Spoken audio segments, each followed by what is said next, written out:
శ్రీ షిరిడి సాయిబాబా జీవిత చరిత్రలోని 8వ అధ్యాయము. షిరిడి గ్రామంలోని ప్రజలతో పాటుగా చుట్టుపక్కల దూర ప్రాంతాలలో గల ప్రజలలో కూడా బాబా సాక్షాత్తు భగవంతుడేనన్న భక్తి భావన పెరిగింది. 3 రోజుల సమాధి స్థితిలో నుంచి తిరిగి బయటికి లేచిన తర్వాత అంతకు ముందు విమర్శనాత్మకంగా బాబాను చూసేవారు కూడా భక్తులయ్యారు. పిచ్చివాడని రాళ్లు విసిరిన పోకిరీలు కూడా పుష్పగుచ్ఛాలతో పూజించటానికి సిద్ధమయ్యారు. సచ్చిదానంద సద్గురు సాయినాథ్ మహారాజ్ కి జై అంటూ భక్తులు పారవస్యంతో జై జయధ్వానాలు చేస్తూ ఉండేవారు. మహల్సాపతి బాబాకు ముఖ్య పూజారిగా ఉంటూ ఉండేవారు. శ్యామ కూడా బాబాకు రకరకాలైన సపర్యలు చేస్తూ ఉండేవారు. కుష్టి రోగం నయమైన బాగోజీ షిండే జీవితాంతం బాబాకు సేవలు చేస్తూ మసీదులోనే ఉండేవారు. అందరికంటే బాబాతో సర్వకాల సర్వ అవస్థల సహచర్యాన్ని గడిపింది బాగోజీ. మొదటి కుష్టి రోగంతో బాధపడిన ఆ తర్వాత సంసార బంధాలలో చిక్కుకోకుండా సాయి సేవకే జీవితాన్ని అంకితం చేసిన ఈ మహనీయుడు ఏ జన్మలో ఏ పుణ్యం చేసుకున్నాడో మనకేం తెలుసు. బాబా యోగాభ్యాసములు. మసీదు ఉత్తరపు దిశలో చాలా దూరంలో ఒక మర్రి చెట్టు ఉండేది. దాని సమీపంలో గల బావి దగ్గర 2-3 రోజులకు ఒకసారి బాబా వెళ్లి ముఖ ప్రక్షాళనను స్నానం చేసేవారు. ఒకనాడు బాబా తన ఊపిరితిత్తులను బయటకు కక్కి వాటిని నీటితో శుభ్రపరిచి సూర్యరశ్మికి ఆరబెట్టిన దృశ్యాన్ని షిరిడి గ్రామ ప్రజలు కొందరు కళ్ళారా చూశారు. తరచుగా దౌతి అను కడుపులోని పేగులను శుభ్రపరిచే పద్ధతి ఆచరిస్తూ ఉండేవాడు. 3 అంగుళముల వెడల్పు 24.5 అంగుళాల పొడవు గల గుడ్డను మింగి కడుపులో అరగంటకు పైగా ఉంచి తర్వాత అది కడుపులోని పేగులను లోపలికంటూ ప్రవేశిస్తుంది. ఆ తర్వాత మళ్లీ దానిని మెల్లగా నోటి నుంచి తీసివేస్తూ పేగులను పరిశుభ్రిస్తూ అది బయటకు వచ్చేది. అదే విధంగా సాయి తన శరీర అవయవాలన్నిటినీ వేరువేరుగా మసీదు నందు వేరువేరు స్థలాలలో విడిచిపెట్టేవారు.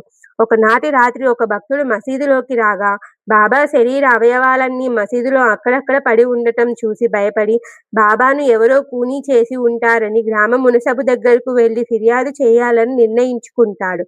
కానీ మొదటి ఫిర్యాదు చేసిన వారికి ఈ విషయం గురించి పూర్తి వివరాలు తెలుస్తాయని సహజంగా అనుమానిస్తారనే భయంతో ఊరుకుంటారు. కుతూహలం ఆపుకోలేక మరుసటి రోజు ఉదయమే మసీదునకు వెళ్ళగా బాబా మామూలుగానే హాయిగా కూర్చొని ఉండటం చూసి ఆశ్చర్యపడి బాబాకు సాష్టాంగ ప్రణామం చేస్తారు.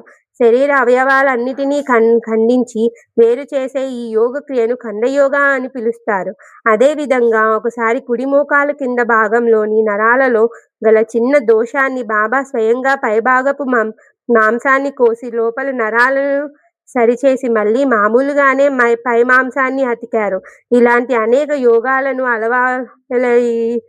ఆలవాలమైన తన శరీర భాగాలను ఎవరికీ కనిపించకుండా ఉండేందుకు సాయి బహుశా పైనుంచి కింద వరకు ఉండే పొడుగాటి బారు లాంఛని తొడిగేవారేమో. బాబాకు బాల్యం నుంచి యోగాభ్యాసాలన్నీ తెలుసు.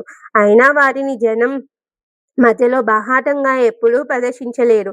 అప్పుడప్పుడు వారి కళ్ళ నుంచి అభయహస్తం నుంచి తీక్షణమైన అతి శక్తివంతమైన కాంతి కిరణాలు వెలువడేవి.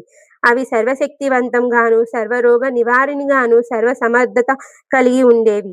1886 నుంచి 1900 వరకు జరిగిన 14 సంవత్సరాల కాలంలో సాయి ఎందరెందరినో పిచ్చుక కాలికి దారం కట్టి లాగినట్టుగా షిరిడి గ్రామానికి లాగి వారికి భక్తి, జ్ఞాన, వైరాగ్య మార్గాలు నేర్పిస్తూ ఉండేవారు. కోపర్గ్రామ్ తహసీల్దార్ భార్యానతుడు తరచుగా బాబా దర్శనానికి వచ్చి అనేక బాధలకు, కష్టాలకు నివారణ పొందుతూ ఉండేవాడు. ఈ విధంగా ఉన్నతోద్యోగుల నుంచి సాధారణ నిరుపేదల వరకు అన్ని మతాల వారికి, జాతుల వారికి షిరిడి ఒక పవిత్ర యాత్రా స్థలంగా మారింది. బాబాను దర్శించాలని అనుకోగానే కొంతమందికి పనులు పూర్తి అవుతూ ఉండేయట. అప్పట్లో భక్తులకు వసతి ఏర్పాట్లు ఏవీ లేవు. ఎవరైనా 1-2 రోజులు బాబా సన్నిధిలో ఉండాలంటే రాత్రికి ద్వారకామాయి ముందుగా గాని లేక గురుస్థాన్ వేప చెట్టు కింద గాని ఉండేవారట. సాటేవాడ నిర్మాణము. అది 1904 సంవత్సరము. హరి వినాయక సాటే అనునతడు అహ్మద్ నగర్లో డిప్యూటీ కలెక్టర్గా ఉండేవాడు. ఆయన ఒకసారి డ్యూటీ మీద కోంపర్గ్రామ్ వచ్చి బాబా పేరు ప్రఖ్యాతలు విని షిరిడీకి వెళ్లి బాబా యందు ఆకర్షితుడయ్యాడు.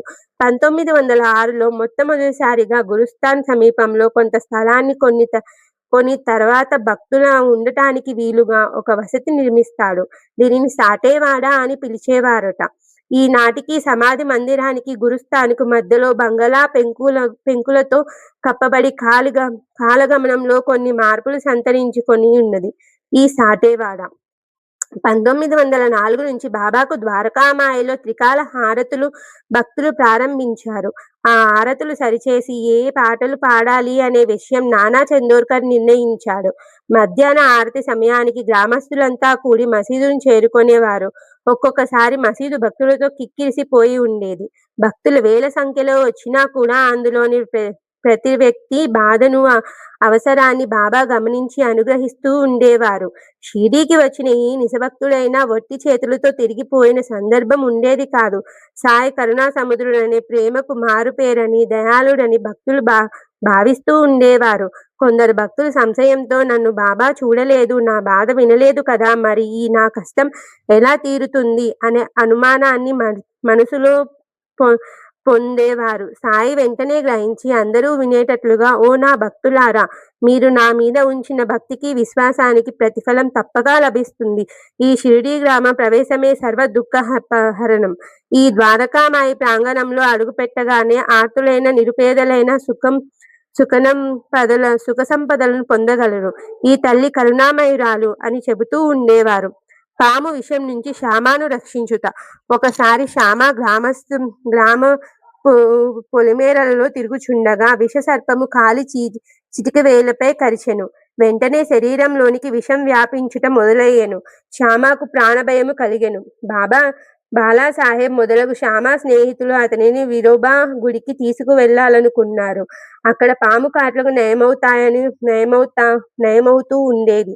కానీ శ్యామకు బాబాయే సర్వస్వం కనుక వారితో సంప్రదించి కాలం వృధా చేయటం ఇష్టం లేక సరాసరి ద్వారకామాయి మసీదుకు వెళ్లి బాబా పాదాలపై పడాలనే ఆశతో మసీదుకు చేరగానే బాబా కోపోద్దీపుతుడై కల్లెర్ర చేసి తీవ్ర స్వరంతో, ఎక్కవద్దు, ఎక్కినచో ఏమవునో చూడుము అంటూ పొమ్ము, దిగిపొమ్ము అని మళ్లీ గద్దిస్తారు. తన సర్వస్వం బాబాగా భావించి వస్తే బాబానే మసీదు మెట్లు ఎక్కవద్దంటున్నాడే అని నిరాశ చెంది శ్యామ దిగులు పడతాడు. కానీ యథార్థానికి ఎక్కవద్దన్నది, దిగిపొమ్మన్నది ఆజ్ఞాపించినది పాము విషాన్ని గాని శ్యామను గాను. విఠలుని గుడికి వెళ్ళమని స్నేహితులు సలహా ఇచ్చినా వినకుండా తన వద్దకే రావాలని మనోనిశ్చయం శ్యామ చేసినప్పుడే బాబాకు విషయం అర్థమైపోయింది. శ్యామ మసీదులోనికి వచ్చే తనని పాము కరిచిందనే విషయం పైకి ఎక్కుతుందని చెప్పకముందే కాలాన్ని వృధా చేయకుండా విషాన్ని దిగిపోమ్మని బాబా ఆదేశించారు. వేరే మంత్రమే లేక కేవలం వాక్కుతోనే పాము విషాన్ని తొలగించిన తర్వాత మామూలు స్థితికి వచ్చిన శ్యామ దగ్గరకు వెళ్లి కూర్చొని బాబా ఇలా అంటారు, భయపడవద్దు, ఈ దయార్థ ఫకీరు నిన్ను రక్షించి తీరుతాడు. ఇంటికి వెళ్ళి అటు ఇటు తిరగకుండా ఇంటిలోనే ఉండుము, పడుకోవద్దు. బాబా ఈ మాటలు అన్న కొద్ది నిమిషాలకే శ్యామ బాగుపడతాడు. ఈ సంఘటన ద్వారా మనకు తెలుసుకోవలసిన ముఖ్య విషయం, బాబా వాక్కు మంత్రం యంత్రాల కన్నా శక్తివంతమైనది. ఆయన వాక్యే ఒక మహామంత్రము. కాబట్టి సాయి భక్తులు మంత్రాలని, జాతకాలని, ప్రశ్నలని ఎవరి దగ్గరకు పరుగు తీయవలసిన అవసరం లేదు. జాతకాలు చెప్పేవారు రాగల కష్టాలను చెప్పగలరు. కానీ సాయి ఆశీర్వదిస్తే అలాంటి కష్టాలన్నీ తొలగిపోయి సుఖశాంతులు లభిస్తాయి. ఓం శాంతి శాంతి. కలరా వ్యాధి 1905లో షిరిడీ గ్రామంలో కలరా వ్యాపించింది. ఇతర ఊర్లో వాళ్లతో గ్రామ ప్రజలంతా రాకపోకలు తగ్గించారు. కలరాలు నిర్మూలించడానికి గ్రామ పెద్దలు 2 నియమాలను నిర్ణయించారు. 1, కట్టెల బండ్లను గ్రామంలోనికి రానియ్యకూడదు. 2, మేకను గ్రామంలో కొయ్యరాదు. ఇవి వట్టి పనికి మాలిన చాదస్తపు నియమాలని బాబాకి తెలుసు. మొదటి నియమం వలన గ్రామంలో కట్టెలకు కొరత ఏర్పడింది. బాబా మాత్రం ఆ చట్టాలను నిర్లక్ష్యం చేశారు. ఒకనాడు గ్రామంలోకి కట్టె పుల్లల బండి రాబోతున్నది. అవి అందరికీ ఎంతో అవసరం కూడా. అయినా గ్రామస్తులంతా ఆ బండిని తిరస్కరించారు. ఈ విషయాన్ని తెలుసుకున్న బాబా ఆ ప్రదేశానికి వచ్చి కట్టెల బండిని మసీదులోనికి తీసుకొని పొమ్మని చెప్పాను. బాబా లౌకికమైన ఆచార వ్యవహారాలతో పట్టించు లేనివాడు. ఆయనకు ఎదురు చెప్పుటకు ఆనాడు ఎవరూ ధైర్యం చేయలేరు. గురుభక్తికి పరీక్ష. ఇదే విధముగా 2 కలరా నిబంధనలు కూడా బాబా ఉల్లంఘించెను. బలహీనముగా ఉండే చావుకు సిద్ధముగా ఉన్న ఒక ముసలి మేకను ఎవరో మసీదుకు తెచ్చిరి. ఆ సమయంలో బడే బాబా అక్కడనే ఉంటారు. ఆ మేకను ఒక్క వేటుతో నరికి బలి చేయమని బడే బాబాను సాయిబాబా ఆదేశిస్తారు. ఈ బడే బాబా అంటే సాయికి ఎంతో అభిమానం. దక్షిణగా వచ్చిన ధనంలో నుంచి ప్రతిరోజు కొంత భాగం ఆయనకు ఇచ్చేవారు. చిలుం పీల్చేటప్పుడు భోజనాది సమయంలోనూ కూడా సాయి బడే బాబాను తన పక్కనే కూర్చోబెట్టుకునేవారు. ఏదైనా పని మీద బడే బాబా ఇతర ప్రాంతాలకు వెళ్ళేటప్పుడు బాబా ఆయనతో పాటుగా 100కు పైగా అడుగులు కలిసి వేసి తిరిగి మసీదుకి వచ్చేవారు. బడే బాబా అసలు పేరు మహమ్మద్. అలాంటి దగ్గర సంబంధం గల ఆయనే అనవసరంగా మేకను చంపవేసి అని నిరాకరిస్తారు. అప్పుడు శ్యామాను పిలిచి మేకను బలి చేయమని కోరుతారు. శ్యామ కత్తి కోసం వాడాలోకి పోయి త్వరగా తిరిగి రాడు. అందువలన కాకా సాహెబ్ దీక్షిత్ను ఆదేశిస్తారు సాయి. అతను సదాచార బ్రాహ్మణ కుటుంబంలో పుట్టి చంపుట అంటే తెలియని వాడు. అయినా సరే బాబా ఆజ్ఞకు తలవొగ్గి చంపుటకు సిద్ధమై చేతిలో ఉన్న కత్తి మేక మీద పడటకు సిద్ధంగా ఉండగా బాబా ఆజ్ఞాపిస్తే ఎంతటి కఠినాత్ముడైన బ్రాహ్మణుడవు నీవు మేకను చంపటానికి సిద్ధమవుతున్నావు అంటాడు. బాబా మాటలు విని కత్తిని పక్కకు పెట్టి దీక్షిత్ ఇలా అంటాడు, అమృత తుల్యమైన నీ వాక్కులే మాకు వేదం, అదే మాకు చట్టం, ఆ మాటలే మాకు దైవ ఆజ్ఞ. నిన్ను ఎప్పుడూ జ్ఞాపకం ఉంచుకుంటాము. నీ రూపాన్నే ధ్యానిస్తూ పూజిస్తూ రాత్రి పగలు నీ ఆజ్ఞలనే పాటిస్తాము. నీవు ఆజ్ఞాపిస్తే అది మంచిదా కాదా అనే ఆలోచన మాకు ఉండదు. దానిని పాటించాలా వద్దా అనే వాదనలు గాని తర్కాలను గాని మేము చేయము. మా గురుదేవులైన మీ ఆజ్ఞను అక్షరాలా తప్పకుండా పాటించడమే మా విధి. అదే మా ధర్మం. మీకోసం మా మనసు, బుద్ధి, అహంకారముతో పాటుగా ఈ శరీరాన్ని, ధనాన్ని కూడా ధారపోస్తాము. గురుభక్తిని పరీక్షించుటచే బాబా ఈ పరీక్షకు నిర్వహించారు. శిష్యులు ఎన్ని రకాలుగా ఉంటారో కూడా ఈ విషయం ద్వారా బాబా అందరికీ నిరూపించి చూపించారు. గురువుకి ఏమి కావాలో గుర్తించి వారి ఆదేశించక ముందుగానే దానిని నెరవేర్చేవారు ఉత్తములు. గురువు ఆజ్ఞాపించగానే ఆలసించకుండా ఆజ్ఞ పాలన చేయవారు మధ్యములు. మాటి మాటికి తప్పులు చేయుచు గురువు ఆజ్ఞాపించినా కూడా ఆ పని చేయవచ్చునా లేదా అని అనుమానిస్తూ తర్వాత చేద్దాములే అనే వాయిదా వేస్తూ ఉండేవారు సాధారణులు. మొదటి 2 తరగతుల వారు మాత్రమే గురువు నుంచి లాభాన్ని పొందగలరు. ఈనాడు చాలా మంది మేము ఫలానా వారి శిష్యులమని చెప్పుకుంటూ ఉంటారు. కానీ వారు సాధారణంగా శిష్యులుగానే ఉంటూ కాలక్షేపం చేస్తూ ఉంటారు.